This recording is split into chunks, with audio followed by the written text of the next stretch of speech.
நம் வாழ்க்கை இயேசுவை பிரதிபலிக்கிறதா?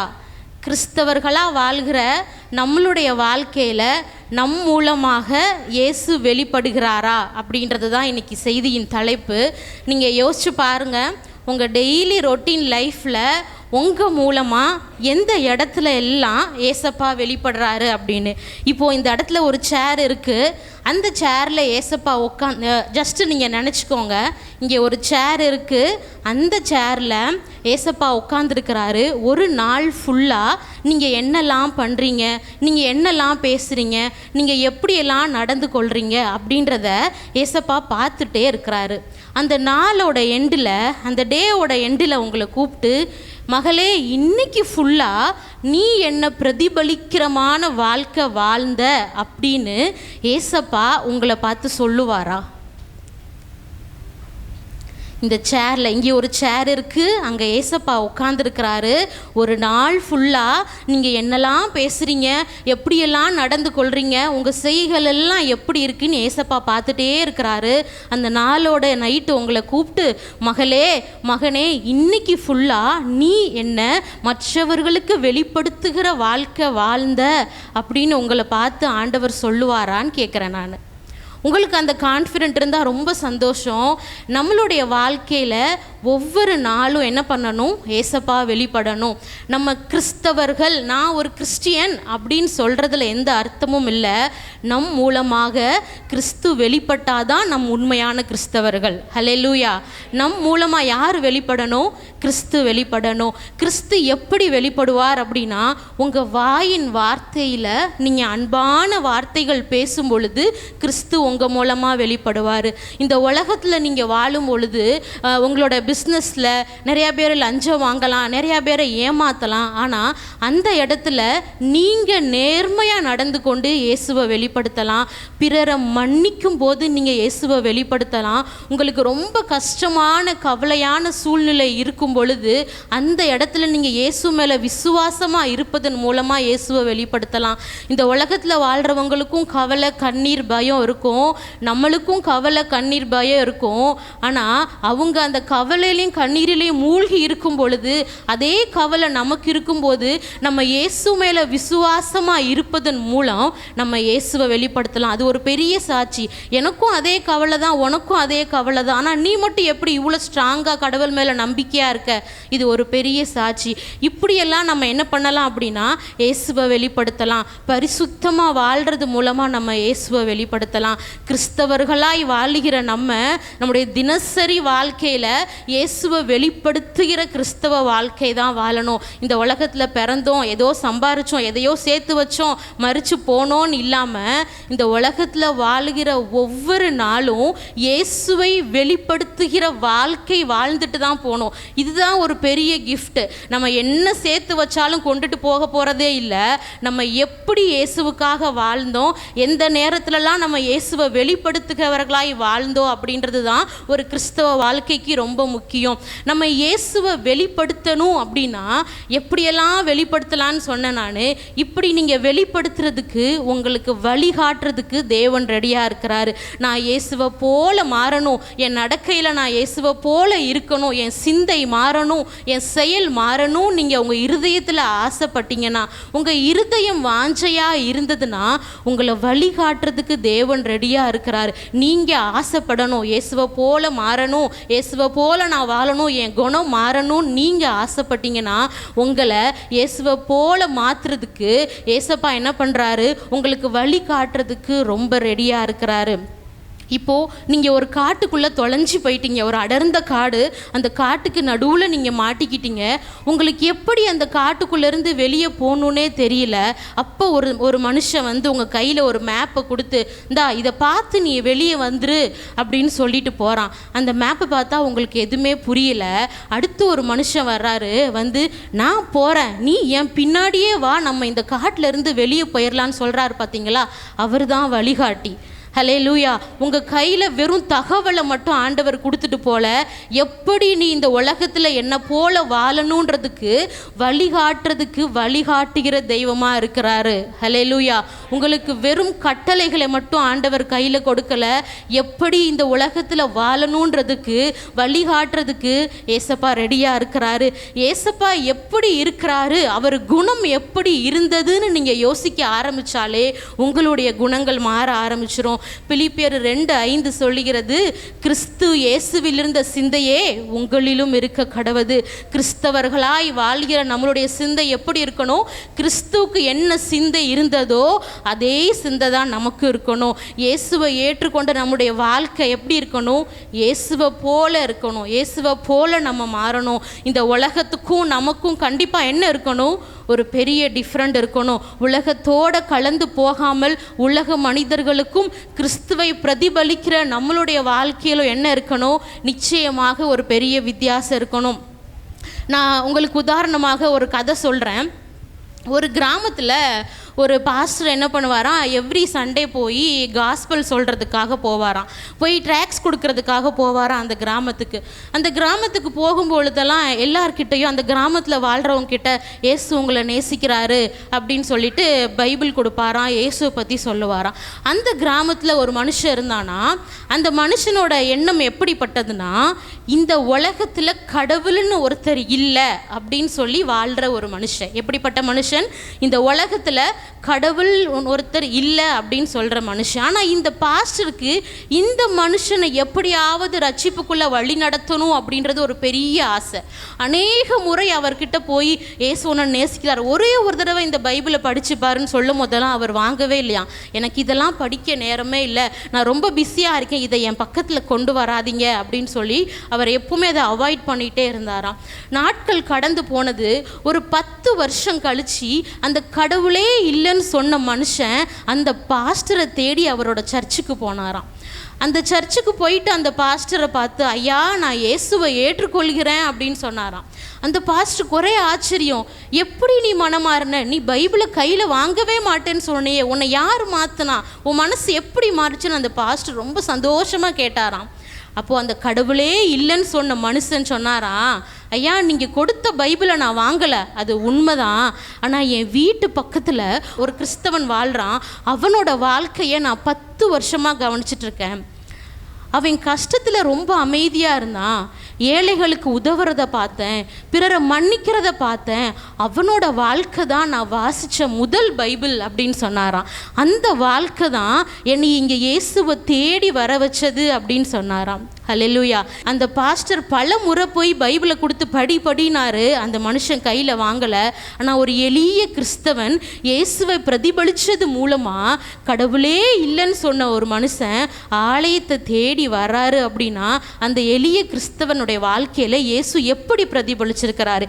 இன்றைக்கும் நம்மளோட வாழ்க்கையில் இயேசு இந்த விதமாக பிரதிபலிக்கிறாரா? நீங்கள் உங்களுக்குள்ளே கேட்டு பாருங்கள், என்னோடய வாழ்க்கையில் நான் எந்த இடத்துலலாம் இயேசுவை வெளிப்படுத்துகிறேன்? உங்களை சுற்றி அநேக மக்கள் இருக்கிறாங்க. நீங்கள் நினைப்பீங்க நம்மளை யாரும் நோட் பண்ண போகிறான்னு. உங்களுக்கே தெரியாமல் உங்களுக்கு சுற்றி பக்கத்தில் இருக்க எல்லாரும் நீங்கள் என்ன பண்ணுறீங்க, எப்படி இருக்கீங்க, உங்கள் ஆசீர்வாதம் எப்படி இருக்குது அப்படின்றத எல்லாத்தையும் சைலண்ட்டாக பார்த்துக்கிட்டே தான் இருப்பாங்க. ஆனால் அந்த இடத்துல நீங்கள் இயேசுவை வெளிப்படுத்துகிற, இயேசுவை பிரதிபலிக்கிறவர்களாக இருந்தீங்க அப்படின்னா அவங்க இயேசுவை அறிந்து கொள்றதுக்கு ரொம்ப ஈஸியாக இருக்கும். அவங்க இயேசுவை தேடி வரணும் அப்படின்னா உங்கள் வாழ்க்கை மாறணும். நம்மளோட வாழ்க்கையில் என்ன பண்ணணும்? ஒவ்வொரு நாளும் இயேசு பிரதிபலிக்கிறவராக இருக்கணும். ஹல்லேலூயா. உங்களோட வாழ்க்கையில் இயேசு பிரதிபலிக்கணும் நீங்கள் ஆசைப்பட்டீங்கன்னா நிச்சயமாக இயேசு உங்கள் வாழ்க்கையில் பிரதிபலிக்கிறவராக இருக்கிறார். கிறிஸ்தவர்களாய் வாழ்கிற நம்ம, இயேசுவை பிரதிபலிக்கிற நம்ம வாயிலிருந்து எப்பொழுதும் அன்பான வார்த்தைகள் மட்டும்தான் வரணும். பிறரை காயப்படுத்துகிற, பிறரை குற்றப்படுத்துகிற இந்த மாதிரியான வார்த்தைகள் ஒரு நாளும் நம்முடைய வாயிலிருந்து வரவே கூடாது. இந்த உலகத்தில் வாழ்கிறவங்க யாருக்கிட்ட என்ன குறை இருக்குது, அதை எப்படி ரெக்கார்ட் பண்ணி வீடியோவாக போடலாம், என்ன பேசலாம், யாரை காயப்படுத்தலாம், யாரை குற்றப்படுத்தலான்னு தேடிக்கிட்டே இருப்பாங்க. ஆனால் கிறிஸ்துவை பிரதிபலிக்கிற நம்ம யாரையும் காயப்படுத்தவோ குற்றப்படுத்தவோ நமக்கு எந்த அதிகாரமும் இல்லை. நம்மளுடைய நாவு எப்படி இருக்கணும்? காயப்பட்ட இதயத்தை குணமாக்குகிற மருந்தாதான் இருக்கணும். யாரையும், யாரோட தனிப்பட்ட வாழ்க்கையும் அவங்களோட எந்த ஒரு காரியத்தையும் அவங்களுக்கு குறைவாக இருக்கிற நேரத்தில் போய் அவங்கள காயப்படுத்துகிற எந்த ஒரு வார்த்தைகளையும் நம்ம வாயிலிருந்து சொல்லவே கூடாது. ஐயோ இவங்க கிட்ட போனால் ஆறுதலாக இருக்கும், இவங்க நல்லா பேசுவாங்க, மனசுக்கு சமாதானமாக இருக்கணும் அப்படின்ற வார்த்தை தான் உங்கள் மூலமாக, அப்படின்ற ஒரு சாட்சி தான் உங்களுக்கு இருக்கணுமே தவிர நீங்கள் உங்ககிட்ட பேசணும் ஐயோ இவங்க ஹேர்ட் பண்ணிடுவாங்க அப்படின்னு பயந்து ஓடுற வாழ்க்கை கிறிஸ்தவ வாழ்க்கையே கிடையாது. நீதிமொழிகள் 12வது அதிகாரம் 18வது வசனம் வாசியுங்கள். பட்டய குத்துகள் போல் பேசுகிறவர்களும் உண்டு, ஞானம் உள்ளவர்களுடைய நாவோ ஔஷதம். பட்டய குத்துகள் போல் பேசுகிறவர்களும் இருக்கிறாங்க, ஆனால் ஞானம் உள்ளவர்களுடைய வாயிலிருந்து எப்படி இருக்கு? மருந்து போன்ற ஒரு வார்த்தைகள் வரும். ஒரு காயப்பட்ட இருதயத்தை பார்த்து நம்ம இன்னும் காயப்படுத்தாம அவங்க இருதயத்தை ஆற்றுகிற வார்த்தை நம்மளுடைய வாயிலிருந்து வரணும். நம்ம ஒருவருடைய தனிப்பட்ட குறைகளை குறித்து என்றைக்குமே கேள்வி கேட்கவே கூடாது. நம்ம என்ன பண்ணுறோம் அப்படின்னா அவங்கள விசாரிக்கிறோன்ற பேரில் அவங்கள போய் அவங்களோட குறைகளை சொல்லி அவங்கள காயப்படுத்துகிறோம்.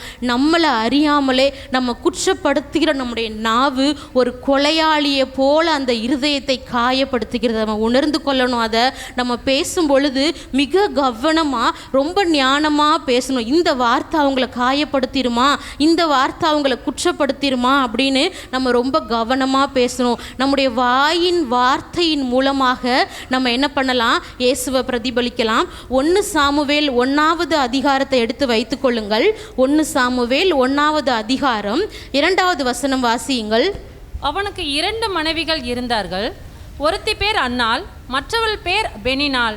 பெனினாளுக்கு பிள்ளைகள் இருந்தார்கள், அன்னாளுக்கோ பிள்ளை இல்லை.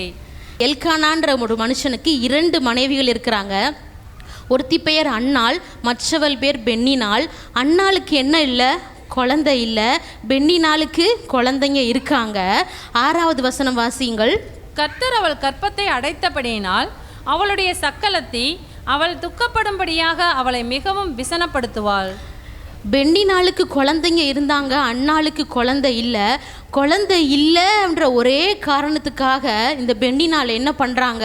அன்னாளை கோவப்படுற மாதிரி, மனசு கஷ்டப்படுற மாதிரியான வார்த்தைகளை சொல்லி காயப்படுத்துகிறாங்க. அவள் கர்ப்பத்தை கர்த்தர் அடைத்தபடியினால். யார் அடைத்திருந்தா? கர்த்தர் அவள் கர்ப்பத்தை அடைத்தபடியினால். ஆனால் இந்த பென்னினாள் என்ன பண்ணுறாங்க? மிகவும் அவங்களுடைய இருதயம் காயப்படுகிறதான வார்த்தைகளை பேசுகிறாங்க. 7வது வசனம் வாசியுங்கள். அவள் கர்த்தருடைய ஆலயத்திற்கு போகும் சமயத்தில் அவன் வருஷந்தோறும் அந்த பிரகாரமாய் செய்வான்.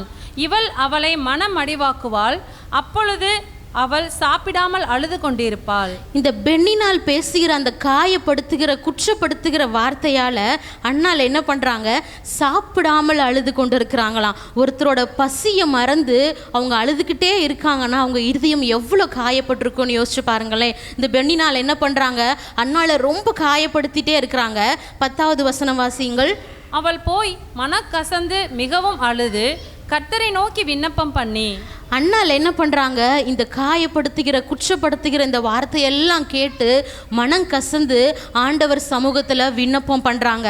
20வது வசனம் வாசிங்கள். 20. சில நாள் சென்ற பின்பு அன்னாள் கர்ப்பவதியாகி ஒரு குமாரனை பெற்று கர்த்தரிடத்தில் அவனை கேட்டேன் என்று சொல்லி அவனுக்கு சாமுவேல் என்று பெயரிட்டாள். அன்னாளின் ஜெபத்தை கேட்டு, அன்னாளின் அழுகுரலை கேட்டு ஏசப்பா என்ன பண்ணுறாரு? சாமுவேலை கொடுத்துட்டாரு. ஹல்லேலூயா. இந்த பெண்ணினாளின் ஆவி எப்படிப்பட்டது? மற்றவர்களை காயப்படுத்துகிற ஆவி. இயேசுவை பிரதிபலிக்கிற நம்மளுடைய வாழ்க்கையில் இந்த பெண்ணினாளின் ஆவி இருக்கவே கூடாது. ஹல்லேலூயா. இந்த பெண்ணினால் கேரக்டர் இதுக்கப்புறம் பைபிளில் எங்கேயுமே இல்லை. இந்த ஆவி எப்படிப்பட்ட ஆவி? மற்றவர்களை காயப்படுத்துகிற ஆவி. கிறிஸ்துவை பிரதிபலிக்கிற நம்மளுடைய வாழ்க்கையில் இந்த பெண்ணினாளின் ஆவி என்ன பண்ணக்கூடாது? இருக்கவே கூடாது. இந்த ஆவி நமக்குள்ளே இருந்துச்சு அப்படின்னா, இந்த குற்றப்படுத்துகிற இந்த காயப்படுத்துகிற ஆவி ஆவி நமக்குள்ளே இருந்தது அப்படின்னா நம்மளால் இயேசுவை பிரதிபலிக்கவே முடியாது. இந்த உலகத்தில் கிறிஸ்தவர்களாக இயேசுவை ஏற்றுக்கொண்டவர்கள் ஒவ்வொரு நாளும் இயேசுவை பிரதிபலிக்கிறவர்களாய் வாழணும். இந்த ஆவி எப்பவும் நம்மளுடைய இருதயத்தில் என்ன பண்ணக்கூடாது, வரவே கூடாது. இந்த உலகத்தில் இருக்கிறவங்க அநேகரை பார்த்து அவங்ககிட்ட குறைகள் இருக்கும்போது, உனக்கு இன்னும் குழந்தை பிறக்கலையா, உனக்கு கல்யாணம் ஆகி இத்தனை வருஷம் ஆகுதே, உனக்கு பிரச்சனையா, உன் கணவனுக்கு பிரச்சனையா, உனக்கு இன்னும் கல்யாணம் ஆகலையா, உனக்கு இன்னும் வேலை கிடைக்கலையா, நீ இன்னும் வீடு கட்டலையா, இதெல்லாம் அவங்க குறைகள். இந்த மாதிரியான வார்த்தைகளை சொல்லி நம்ம என்ன பண்ணக்கூடாது, யாரையும் காயப்படுத்தக்கூடாது. கடவுளுக்கு தெரியும் அவங்கள எப்போ ஆசீர்வதிக்கணும் அப்படின்னு. அன்னாளுக்கு எப்போ கொடுக்கணும்னு கடவுளுக்கு தெரியும். அன்னாளுக்கு ஆண்டவர் கொடுத்தார். அதே போல் குறைவுள்ள மனிதர்களை பார்த்து உனக்கு இந்த குறை இருக்கா, உனக்கு இது இல்லையா, உனக்கு அது இல்லையான்னு நம்மளுடைய வாயிலிருந்து ஒரு நாளும் கேட்கக்கூடாது. நம்மளுடைய வாயிலிருந்து அவங்க காயத்தை ஆற்றுகிற, தேற்றுகிற, பலப்படுத்துகிற வார்த்தைகள் மட்டும்தான் வரணும். சிலருக்கு குழந்தை இல்லாமல் இருக்கலாம், கல்யாணம் ஆகாமல் இருக்கலாம். அதை வச்சு அவங்களுக்கு பின்னாடி பல பொருளாதார காரணங்களோ ஏதோ மருத்துவ ரீதியான பிரச்சனைகளோ என்ன வேணா இருக்கலாம். ஆனால் அதை போய் அவங்கக்கிட்ட நம்ம கேள்விகளால் கேட்டு, உனக்கு ஏன் நடக்கலை, உனக்கு 30 வயசாயிடுச்சா, உனக்கு கல்யாணம் ஆகி 10 வருஷம் ஆச்சா, இந்த மாதிரியான கேள்விகளை இயேசுவை வெளிப்படுத்துகிற நம்மளுடைய வாயிலிருந்து என்ன பண்ணக்கூடாது, ஒரு நாளும் வரவே கூடாது. ஒருவேளை உங்கள் வாழ்க்கையில் என்னோட இருதயமே அப்படி தான் காயப்பட்டு இருக்கு, அநேகர் என்னை இந்த மாதிரி கேள்வி கேட்டு இருதயத்தை காயப்படுத்திட்டாங்கன்னு நீங்கள் யோசிச்சிங்கன்னா, அன்னால போல் நீங்கள் ஆண்டவர் சமூகத்தில் உட்காருங்க. உங்கள் காயப்பட்ட இருதயத்தை ஆண்டவர் ஆற்றுகிறதற்கு வல்லவராக இருக்கிறார். ஹல்லேலூயா. உங்கள் இருதயம் காயப்பட்டு இருந்தா, யாரோ உங்களை ஏதாவது சொல்லி ஹர்ட் பண்ணியிருக்கலாம், அது உங்களால் மறக்கவே முடியாமல் இருக்கலாம். அந்த வார்த்தைகளை தியானிச்சுக்கிட்டே இருக்காமல் ஆண்டவர் சமூகத்தில் கண்ணீரோடு ஜெபிக்கும் பொழுது நிச்சயமாக ஆண்டவர் அந்த காயத்தை ஆற்றி உங்களுடைய வாழ்க்கையை ஒரு ஆசீர்வாதமான வாழ்க்கையாக மாற்றுவார். யோபுவோட வாழ்க்கையை எடுத்துக்கோங்க. தன் பிள்ளைகளை இழந்து, சொத்துக்களை இழந்து, உடல் ஆரோக்கியத்தை இழந்து, எல்லாத்தையும் இழந்துட்டு சாம்பலில் உட்காந்துருக்கும் போது அவரோட ஃப்ரெண்ட்ஸ் எல்லாம் வந்து யோபுவை பார்த்து என்ன சொல்கிறாங்க, உம்முடைய பொல்லாப்பு பெரியது, உம்முடைய அக்கிரமங்கள் முடிவில்லாதவைகளாய் இருக்கிறது, உம்முடைய கையில் அக்கிரமம் இருந்தால் அதை தூரத்தில் அகற்றிவிடு, குற்றம் இல்லாமல் அழிந்தவன் உண்டோ. இதெல்லாம் என்ன பண்ணுறாங்க, யோபுவோட ஃப்ரெண்ட்ஸு இந்த வார்த்தைகள் எல்லாம் சொல்லி யோபுவை காயப்படுத்துகிறாங்க. யோபுக்கு இந்த நிலைமை வருது அப்படின்னா அது யாருக்கு தெரியும், ஏசப்பாக்கு தெரியும். ஏசப்பாக்கும் பிசாசுக்கும் ஒரு பேச்சுவார்த்தை நடக்குது. இவனோட உயிர் எடுக்கிறதுக்கு உனக்கு எந்த அதிகாரமும் இல்லைன்னு சொல்லி தான் ஏசப்பா எல்லாத்தையும் பார்த்துட்டே இருக்கிறாரு. ஆனால் ஒரு முறை கூட யோபு என்ன பண்ண, தன்னுடைய வாயின் வார்த்தையால் ஏசப்பாவை தூசிக்கவே இல்லை. ஆனால் யோபுவோட ஃப்ரெண்ட்ஸ் என்ன பண்ணுறாங்க, இது எதுவுமே தெரியாமல் அவரை வார்த்தையால் காயப்படுத்துகிறாங்க. அவரே நொந்து போயிருக்காரு, எல்லாத்தையும் இழந்து, பிள்ளைகளை இழந்துட்டாரு, சொத்துக்களை எல்லாத்தையும் இழந்துட்டாரு, சரீரத்தில் பலன் இல்லை, எல்லாத்தையும் இழந்து சாம்பலில் உட்காந்துருக்கும் போது அவங்க எல்லாரும் வந்து உன் அக்கிரமம் பெருசு, உன் பொல்லாப்பு பெருசு, இந்த மாதிரிலாம் சொல்லி அவரோட இருதயத்தை காயப்படுத்துகிறாங்க. ஆனால் இறுதியில் என்ன கிடச்சிது, யோபுக்கு இரட்டத்தனையான ஆசீர்வாதம் கிடச்சிச்சு. ஒருவேளை உங்களுடைய வாழ்க்கையில் உங்கள் இருதயம் காயப்பட்டு இருந்துச்சு அப்படின்னா தேவன் உங்களுக்கு மிக அருகில் இருக்கிறார். ஹல்லேலூயா. யாரெல்லாம் காயப்பட்ட இதயத்தோட, யாரெல்லாம் உங்களை குற்றப்படுத்தினாங்களோ, யாரெல்லாம் உங்களை காயப்படுத்தினாங்களோ, உங்கள் இருதயம் நொறுங்குண்டு போய் இருந்தால் உங்களுக்கு மிக அருகில் ஏசப்பா இருக்கிறார். ஹல்லேலூயா. அவர் உங்கள் மீது அக்கறை உள்ள தேவனாக இருக்கிறார், உங்களை விசாரிக்கிறவராக இருக்கிறார். உங்களுடைய மன கவலைகளை நீங்கள் மனுஷங்க கிட்ட போய் ஷேர் பண்ணிங்கன்னா அவங்க உங்களுக்கு ஆறுதல் தர முடியாது, சமாதானம் கொடுக்க முடியாது. ஆனால் உங்களுடைய கவலைகளையும் உங்கள் காயங்களையும் நீங்கள் இயேசுவின் சமூகத்தில் இறக்கி வைக்கும் பொழுது உங்களுக்கு நிரந்தரமான சமாதானத்தை கொடுக்கறதுக்கு ஏசப்பா ரெடியாக இருக்கிறாரு. இனி என்னால் முடியாது, என்னால் தாங்க முடியாது அப்படின்னு நீங்கள் சோர்ந்து போய் இருக்கும் பொழுது உங்கள் இதயத்தை தேற்றுகிறதற்கு ஆண்டவர் ரெடியாக இருக்கிறாரு. வாசியுங்கள் 1 பேதுரு 5வது அதிகாரம் 7வது வசனம். அவர் உங்களை விசாரிக்கிறவரானபடியால் உங்கள் கவலைகளை எல்லாம் அவர் மேல் வைத்து விடுங்கள். ஆண்டவர் உங்களை விசாரிக்கிறவராக இருக்கிறார். ஹல்லேலூயா. உங்களை விசாரிக்கிற தேவனாக இருக்கிறார். உங்கள் கவலைகள் எல்லாத்தையும் நீங்கள் அவர் மேலே வச்சுருங்க. உங்கள் கண்ணீரின் கணக்கு அவரிடத்தில் உண்டு. உங்கள் காயப்பட்ட இருதயத்தை ஆற்றுகிற வல்லமை இயேசு கிறிஸ்து ஒருவரிடம் மட்டுமே உள்ளது. எதிர்காலத்தை பற்றி கலங்காதீங்க. உங்களை காயப்படுத்தினவங்களை நினச்சி நீங்கள் யோசிக்காதீங்க. யோபுவோட ஃப்ரெண்ட்ஸ் யோபுவை காயப்படுத்தினாங்க, பெண்ணினால் அண்ணால துக்கப்படும்படியாய் பேசினாங்க. ஆனால் அவங்க யாரும் அவங்கக்கிட்ட போய் சண்டை போடலை. என்னை ஏன் நீ இப்படி கேட்டேன்னு போய் யாருக்கிட்டையும் கேட்கல. அவங்க தேவ சமூகத்தில் சொன்னாங்க. ஆண்டவர் அவங்களோட வாழ்க்கையை ஆசீர்வாதமாக மாற்றினார். உங்களோட வாழ்க்கையில் உங்கள் வாயிலிருந்து அன்பான வார்த்தைகள் மட்டும்தான் வரணும், பிறரை காயப்படுத்துகிற வார்த்தை வரவே கூடாது. இது வரைக்கும் நம்ம எப்படினாலும் இருந்திருக்கலாம். ஆனால் இந்த தேவ வார்த்தையை கேட்டதுக்கு அப்புறம் கிறிஸ்தவர்கள் சொல்லிட்டு இருக்க நம்மளுடைய ஒவ்வொரு நேரத்திலையும் ஒவ்வொரு நாளும் கிறிஸ்துவை பிரதிபலிக்கிற வாழ்க்கை வாழுவேன் அப்படின்னு ஒரு வைராக்கியமாக வாழணும். இயேசுவை பிரதிபலிக்கிற நம்ம ரொம்ப நேர்மையாக இருக்கணும். நம்மளை சுற்றி உள்ள மனிதர்கள் நம்ம எப்படி ப்ரேயர் பண்ணுறோம், நம்ம எப்படி பைபிள் படிக்கிறோன்றதை நோட் பண்ண மாட்டாங்க. நம்மளுடைய நடக்கைகள் எல்லாத்தையும் நோட் பண்ணிகிட்டே இருக்காங்க. அப்படி தானே? நம்ம எப்படி நம்மளோட தனிப்பட்ட ஜபம் எப்படி, நம்ம எந்த அளவுக்கு பைபிள் படிக்கிறோன்றது அவங்களுக்கு தெரியாது. நீங்கள் வேலை செய்கிற இடத்துல, நீங்கள் உங்களோட காலேஜில், ஸ்கூலில் எங்கே இருந்தாலும் நீங்கள் என்ன மாதிரியான கேரக்டரில் இருக்கீங்கன்றதை அவங்க நோட் பண்ணிகிட்டே தான் இருப்பாங்க. அப்போ அவங்க மத்தியில் நீங்கள் நேர்மையாக இருந்து யாரை வெளிப்படுத்தணும்? இயேசுவை வெளிப்படுத்தணும். யோசேப்பை தன் சொந்த அண்ணங்களே என்ன பண்ணுறாங்க? குழியில் தூக்கி போட்டுடுறாங்க. குழியில் தூக்கி போட்டு வித்துடுறாங்க. எகிப்து தேசத்தில் யோசேப்பு தனியாக நிற்கிறாரு. ஹல்லேலூயா. எகிப்தில் யோசேப்பு எப்படி நிற்கிறாரு? தன் சொந்த அண்ணங்களாலே குழியில் தூக்கி போட்டு எகிப்தில் தனியாக நிற்கும்போது போர்த்திபார் மனைவி என்ன பண்ணுறாங்க? யோசேப்பை பாவத்துக்கு அழைக்கிறாங்க. பாவத்துக்கு யோசேப்பை அழைக்கும் பொழுது யோசேப்பு சொன்ன வார்த்தை, நான் இத்தனை பெரிய பொல்லாங்குக்கு உடன்பட்டு தேவனுக்கு விரோதமாய் பாவம் செய்வது எப்படி அப்படின்னு. இந்த வார்த்தையை நீங்கள் பைபிள் படிக்கும் பொழுது அதை டீப்பாக படிச்சிங்க அப்படின்னா அந்த வார்த்தை உங்கள் இருதயத்தை தொடும். யோசேப்பு சொல்கிறாரு, நான் இத்தனை பெரிய பொல்லாங்குக்கு உடன்பட்டு தேவனுக்கு விரோதமாய் பாவம் செய்வது எப்படி? ஹல்லேலூயா. இந்த வார்த்தையை நீங்கள் திரும்ப திரும்ப சொல்லி பாருங்கள். நான் என் தேவனுக்கு விரோதமாக எப்படி பாவம் செய்வேன்? அன்னைக்கு நினச்சிருந்தா யோசேப்பு பாவம் பண்ணியிருக்கலாம். ஆனால் அவர் தேவனுக்காக அந்த இடத்துல எப்படி இருந்தார்? ரொம்ப நேர்மையாக இருந்தார். அந்த இடத்துல யோசேப்பு யாரை பிரதிபலித்தார்? ஏசப்பாவை பிரதிபலித்தார். இன்றைக்கும் நம்மளுடைய வாழ்க்கையில் எல்லா நேரத்துலையும் நம்ம நேர்மையாக இருந்து ஏசப்பாவை பிரதிபலிக்கிற வாழ்க்கை வாழணும். நீதிமான்களை ஏசப்பா ரொம்ப நேசிக்கிறவராக இருக்கிறாரு. ஹல்லேலூயா. நீதிமான்களையும் நேர்மையாக இருக்கிறவர்களையும் ஏசப்பா நேசிக்கிறவராக இருக்கிறாரு. உங்களுடைய எல்லா காரியங்கள்லையும் நீங்கள் எப்படி இருக்கணும்? ரொம்ப நேர்மையாக இருக்கணும். நீங்கள் நேர்மையாக இருக்கும் பொழுது தான் என்ன பண்ண முடியும்? ஆண்டவரை வெளிப்படுத்த முடியும். இன்றைக்கி இந்த உலகத்தில் உள்ளவங்களாம் சொல்லுவாங்க, கொஞ்சம் ஏமாற்றி தான் ஆகணும், உனக்கு லஞ்சம் கொடுத்தா தான் பொழைக்க முடியும், உனக்கு பிழைக்கவே தரல, உனக்கு ஏமாற்றவே தரல. இதெல்லாம் இந்த உலகத்தில் சொல்கிற டயலாக். ஆனால் கிறிஸ்துவுடையவர்கள், கிறிஸ்துவை பிரதிபலிக்கிறவர்கள் என்ன பண்ணணும்? இதை எல்லா வார்த்தைகளும் என்ன பண்ணணும்? அவாய்ட் பண்ணிடணும். இந்த உலக மனிதர்கள் சில நேரம் நம்மளை பாவத்துக்கு நேராக அழைக்கும் பொழுது நம்ம சில இடத்துல என்ன பண்ணி தான் ஆகணும்? நோன்னு சொல்லி தான் ஆகணும். நம்ம நினைக்கலாம், தப்பு செஞ்சு அவங்க நல்லா தானே இருக்காங்க, நம்ம நல்லவளாக இருந்து என்ன யூஸ் அப்படின்னு நினைக்கலாம். ஆரம்பத்தில் அது ரொம்ப சாதாரணமாக தான் இருக்கும். ஆனால் கர்த்தர் அதன் பின்பு ஒரு நிரந்தரமான பிளெஸ்ஸிங் என்ன பண்ணுறாரு? நமக்கு வச்சிருக்கிறாரு. இந்த உலகம் தற்காலிகமானது தான். கொஞ்ச நேரம் அது இன்பமாக இருக்க மாதிரி இருக்கும். அதுக்கப்புறம் அதை யோசித்து ஒவ்வொரு நாள் நம்ம வருத்தப்படுவோம். ஆனால் அந்த கொஞ்ச நேரம் இன்பத்தை நீங்கள் அவாய்ட் பண்ணிவிட்டு நீங்கள் இயேசுவுக்காக அந்த இடத்துல நேர்மையாக நிற்கும் பொழுது ஆண்டவர் உங்கள் வாழ்க்கையை இதுவரைக்கும் யாருக்கும் இல்லாத ஒரு பெரிய பிளெஸ்ஸிங்கால் என்ன பண்ணுவார் அப்படின்னா உங்கள் வாழ்க்கையை ஆசீர்வதிப்பார். ஆரம்பத்தில் அது கஷ்டமாக இருக்கும்.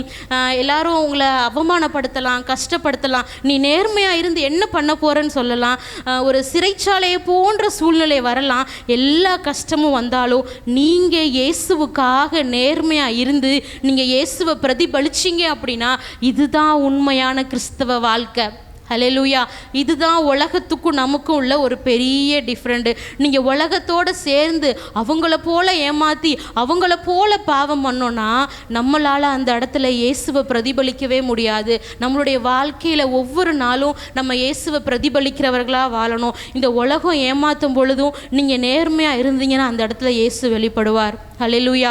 இன்றைக்கி நீங்கள் நினச்சிக்கோங்க, நான் நேர்மையாக இருக்கணும், என்னோடய வாழ்க்கையில் நான் ஒவ்வொரு நாளும் இயேசுவை வெளிப்படுத்தணும்னு நினச்சிக்கோங்க. அப்போ தான் ஒவ்வொரு நாளும் ஆண்டவர் உங்கள் கூட இருந்து, அது ஆரம்பத்தில் கஷ்டமாக தான் இருக்கும், ஆனால் நீங்கள் நேர்மையாக இருக்கும் பொழுது நிச்சயமாக கர்த்தர் உங்கள் வாழ்க்கையை ஆசீர்வதிப்பார். பரிசுத்தமாக வாழுகிறது மூலமாக நம்ம இயேசுவை பிரதிபலிக்கலாம். இந்த உலகத்தோடு ஒத்து போகாமல் நம்ம தனித்து நிற்கும் பொழுது நம்ம இயேசுவை பிரதிபலிக்கிறோம். இந்த உலக ஆசைகளுக்கு நேராக நம்மளை கூப்பிடுவாங்க. இப்போ ஒரு 10 பேர் 10 ஃப்ரெண்ட்ஸ் இருக்காங்க அப்படின்னா 9 பேர் பாவம் செய்கிறதுக்கு போவாங்க. ஒருத்தர் இல்லை நான் வரமாட்டேன் இது தப்புன்னு சொல்கிறாங்க பார்த்தீங்களா, அந்த இடத்துல இயேசு வெளிப்படுவார். 9 பேரும் பாவம் செய்ய போகிறாங்க, ஆனால் ஒருத்தர் இல்லை இது என் ஏசப்பாவுக்கு பிடிக்காது இதை நான் செய்ய மாட்டேன்னு நிற்கிறான்ல, அதுதான் அந்த இடத்துல தான் அவன் ஏசப்பாவை வெளிப்படுத்துகிறான். உங்களோட வாழ்க்கையில் நீங்கள் எல்லா நேரங்களிலும் ரொம்ப கவனமாக இருக்கணும். உங்களை பாவத்துக்கு நேராக யார் கூப்பிட்டாலும் இல்லை நான் தனித்து தான் இருப்பேன், நான் ஏசப்பாக்காக பரிசுத்தமாக இருப்பேன் அப்படின்னு நிற்கும் பொழுது தான் அந்த இடத்துல நீங்கள் ஏசப்பாவை வெளிப்படுத்துகிறீங்க.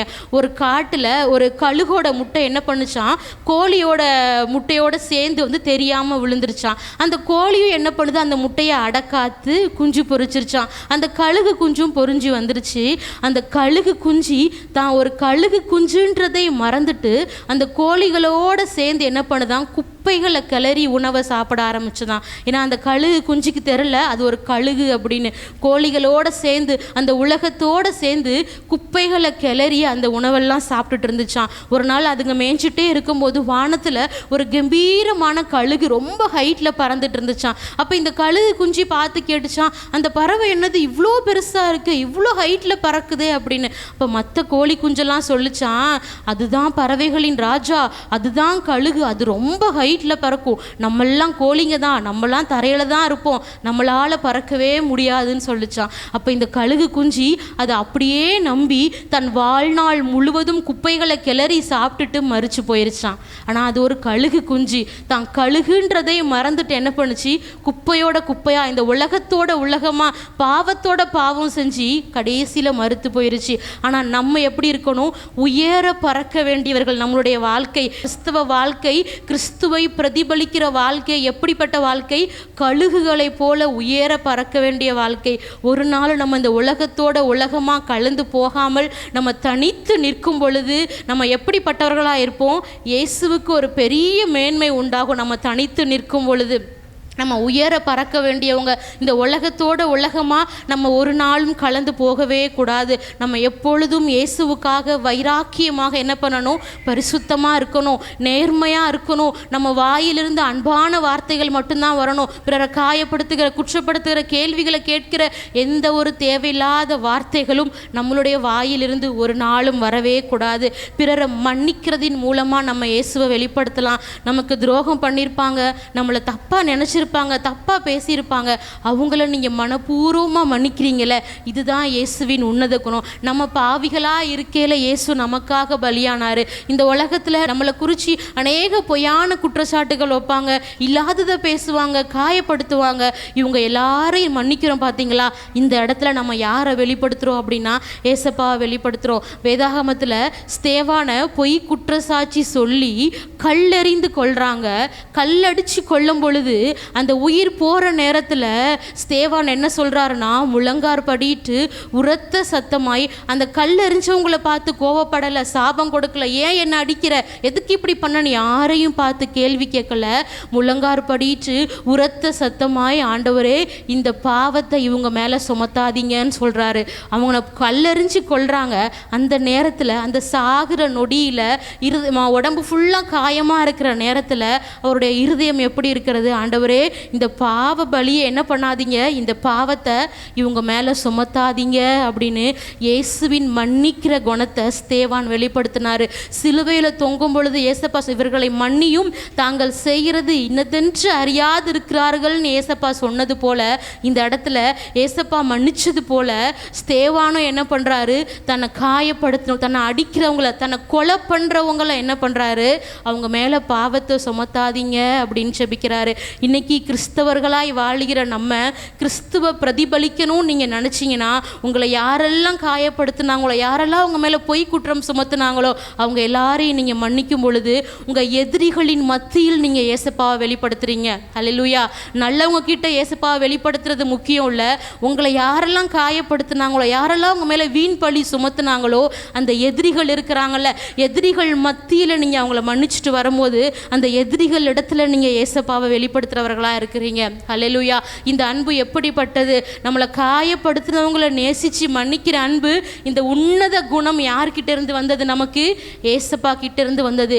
இயேசுவை பிரதிபலிக்கணும்னு நினச்சிங்கன்னா உங்கள் எதிரிகளை நீங்கள் மன்னிங்க. உங்கள் எதிரிகளுக்கு நீங்கள் ஏசப்பாவை ஒரு சாட்சியாக சொல்கிற மாதிரி உங்கள் எதிரிகளை நீங்கள் மன்னிக்கும் பொழுது, நீங்கள் உலகத்தில் இருக்கிற எல்லா கவலையான நேரத்துலையும், இந்த உலக மக்கள் நிறைய கவலையில் இருப்பாங்க, பயத்தில் இருப்பாங்க, கண்ணீரில் இருப்பாங்க.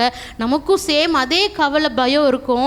ஆனால் நம்ம மட்டும் ஆண்டவர் மேலே ஒரு விசுவாசமாக இருப்போம். அந்த அசைக்க முடியாத விசுவாசம் இருக்குல்ல, இதுதான் அந்த உலகத்துக்கு கொடுக்குற நம்ம சாட்சி.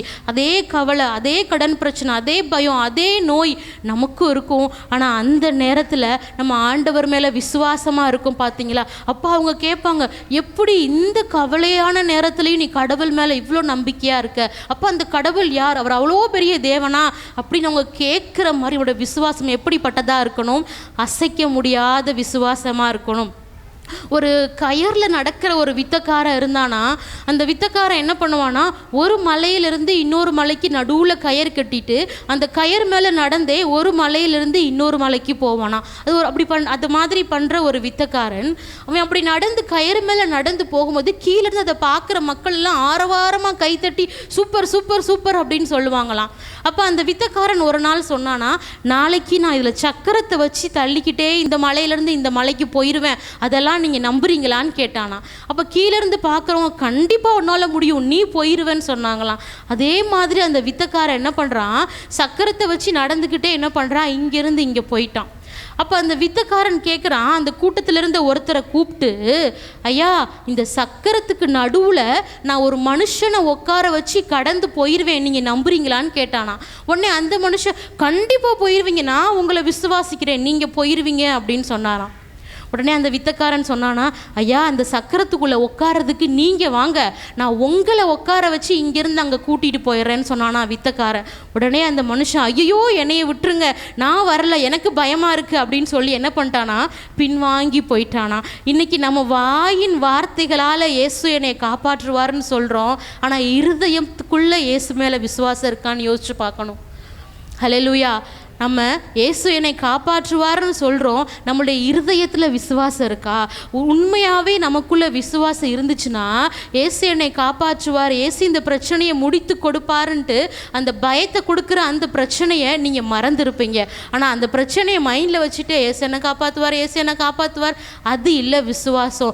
ஆண்டவர் மேலே முழு நம்பிக்கையாக அசைக்கவே முடியாத ஒரு விசுவாசம் இருந்துச்சு அப்படின்னா, நம்ம அந்த கவலையை குறித்து என்ன பண்ண மாட்டோம், ஒரி பண்ணவே மாட்டோம். அது இயேசு பார்த்து கொள்வார் அப்படின்னு அது தனியாக வச்சுருவோம். இன்னைக்கு கிறிஸ்துவை பிரதிபலிக்கிற நம்மளுடைய வாழ்க்கையில் இப்படிப்பட்ட விசுவாசம்தான் இருக்கணும். ஹல்லேலூயா. கிறிஸ்துவை பிரதிபலிக்கிற உங்கள் வாழ்க்கையில் உங்கள் வாயின் வார்த்தையிலிருந்து அன்பான வார்த்தைகள் தான் வரணும். காயப்படுத்துகிற வார்த்தைகள் ஒரு நாளும் வரக்கூடாது. நம்மளை தேடி நிறைய நோயாளிகள் ப்ரேயர் பண்ண வருவாங்க, எனக்காக நீங்கள் ப்ரேயர் பண்ணுங்கள் உங்கள் சர்ச்சில் போய் அப்படின்னு சொல்லுவாங்க. இப்போ ஒரு சுகர் பேஷண்ட் ஐயோ எனக்கு சுகர் இருக்குது, எனக்கு பயமாக இருக்குதுன்னு சொல்லும்போது அவங்கக்கிட்ட நீங்கள் ஐயோ உங்களுக்கு சுகர் வந்துருச்சா, அவ்வளோதான், நீங்கள் சாகிற வரைக்கும் மாத்திரை போடணும், காலையில் வாக்கிங் போகணும், சாயந்தரம் வாக்கிங் போகணும், நீங்கள் செலக்டிவான ஃபுட்டு தான் சாப்பிடணும், இந்த மாதிரி வார்த்தைகள் எல்லாம் அவங்ககிட்ட சொன்னோன்னா அவங்க சுகர் லெவல் இன்னும் அதிகமாகிடும். அவங்க உங்கள்கிட்ட எனக்காக ப்ரேயர் பண்ணுங்கள், எனக்கு இந்த வியாதி இருக்குது சொல்லும் போது நீங்கள் நல்லா இருப்பீங்க, ஆண்டவர் உங்களுக்கு சுகம் கொடுப்பாரு, எல்லாமே சரியாயிடும், இந்த மாதிரி வார்த்தைகளை ஒரு காயப்பட்ட இருதயத்துக்கு நேராக நீங்கள் பேசும் பொழுது அந்த காயப்பட்ட இருதயம் மாறப்படும். அதே மாதிரியான வார்த்தைகள் மட்டும்தான் உங்கள் நாக்கிலிருந்து வரணும். இயேசுவை பிரதிபலிக்கணும்னு ஆசைப்படுங்க. நம்ம கிறிஸ்துவர்களாய் வாழ்ந்து இந்த உலகத்தில் இந்த பூமியில் வாழ்கிற வரைக்கும் நம்ம இயேசுவை மட்டுமே பிரதிபலிச்சுட்டு போகலாம். இயேசுவை பிரதிபலிக்கிறது தான் ஒரு உன்னதமான மேன்மையான வாழ்க்கை. சும்மா இந்த உலகத்தில் வாழ்கிறது, சொத்து சேர்க்கறது, அது எதுவுமே நிரந்தரமல்ல, எதையும் நம்ம கொண்டு போக போகிறதில்ல. நம்ம இந்த பூமியில் என்ன செஞ்சோம், நமக்குள்ளே என்ன கிரியைகள் இருக்குன்றது தான் ஆண்டவர் பார்க்குறாரு. இந்த பூமியில் வாழ்கிற ஒவ்வொரு நாளும் உங்களுடைய எல்லா வேலையிலையும் நீங்கள் எங்கே இருந்தாலும், நீங்கள் வீட்டிலே இருந்தால் கூட நீங்கள் எப்பொழுதும் உங்களுடைய வாழ்க்கையில் யார் மட்டும்தான் பிரதிபலிக்கணும், இயேசு மட்டும்தான் பிரதிபலிக்கணும். ஹல்லேலூயா.